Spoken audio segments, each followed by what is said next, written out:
Bonjour à vous tous, je suis Corinne Lerue. Je travaille pour la communauté de communes du Pays d'Iroise. Je suis référente des phares Saint-Mathieu à Plougonvelin et Trésien à Ploirzel. Ces deux communes se situent à une vingtaine de kilomètres de Brest. Ne pouvant être présente physiquement lors de cette journée organisée par Gîtes de France, je vous propose de vous présenter les visites possibles aux phares par le biais de cette vidéo. Lors de votre venue à la Pointe Saint-Mathieu, il vous sera possible d'accéder en haut du phare sur le chemin de ronde où vous attendra un guide pour une visite à 360 degrés. Un panorama à vous couper le souffle, il vous contera l'histoire du phare qui, pour info, est toujours en activité. En bas du phare, vous pourrez accéder librement à l'exposition temporaire et découvrir notre boutique de souvenirs axée sur le thème des phares, de la mer et autres produits. Votre billet d'entrée vous donne également la possibilité de visiter le musée de l'abbaye, présent sur le site. Un petit film de 17 minutes vous relatera l'histoire de cette abbaye, la présence des moines en ces lieux et la tour à feu, ancien phare à l'époque des moines, qui était chargé d'allumer et de surveiller le feu.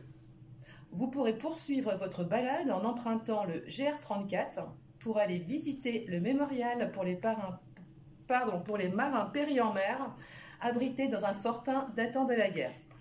Des sentiers de randonnée, pédestres ou à vélo sont nombreux dans le secteur. Au nord, la ville du Conquet, avec son charmant port de pêche, et, côté ouest, le bourg de Plougonvelin et ses plages, distants de 5 km du phare.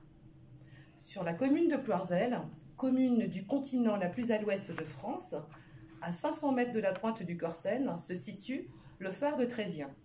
Après avoir gravi ses 182 marches, l'accès au chemin de ronde vous réservera des surprises.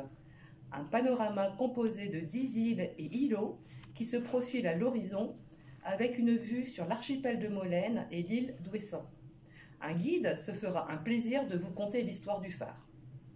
À l'accueil du site, une boutique de souvenirs avec des produits liés au phare et à la mer, ainsi qu'une exposition. Son thème, comment naviguer en toute sécurité dans le chenal du Four. Le chenal du Four, c'est un passage obligé pour les bateaux de petite taille ou de taille moyenne pour accéder vers Brest ou la presqu'île de Crozon. Au pied du phare, bienvenue dans le monde de la pincée, avec l'association Brut de Pincée, qui vous fera découvrir leur création étonnante, débordante d'idées. Ces objets sont réalisés avec des matériaux échoués sur les plages. À proximité du phare, à la pointe du Corsen, vous pourrez découvrir dunes, criques et plages qui se succèdent. Je ne vais pas vous en dire plus. Je vous laisse venir découvrir par vous-même ces lieux. Je vous invite à aller sur le site de Pays d'Iroise Communauté, rubrique Loisirs, puis onglet Patrimoine et Muséographie. Là, vous allez avoir toutes les informations sur la visite des phares. Les ouvertures, les horaires, les tarifs.